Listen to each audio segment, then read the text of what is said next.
fixed me.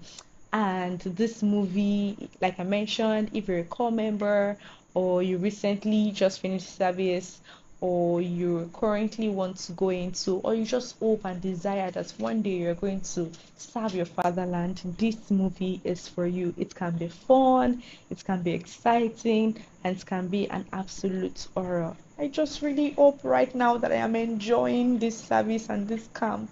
Pray for me, guys, because right now I'm in camp.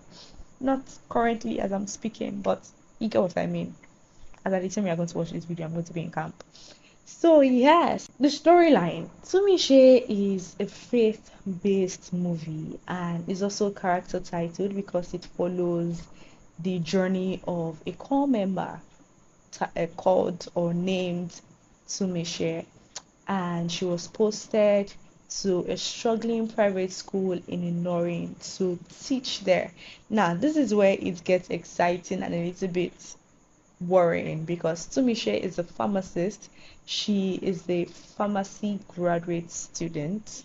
Okay, she's not a student, she's a pharmacy graduate who is now called to be teaching an art subject, literature, and every other art subject which he has absolutely no idea about. And this is usually the problem that most core members face and they struggle about and complain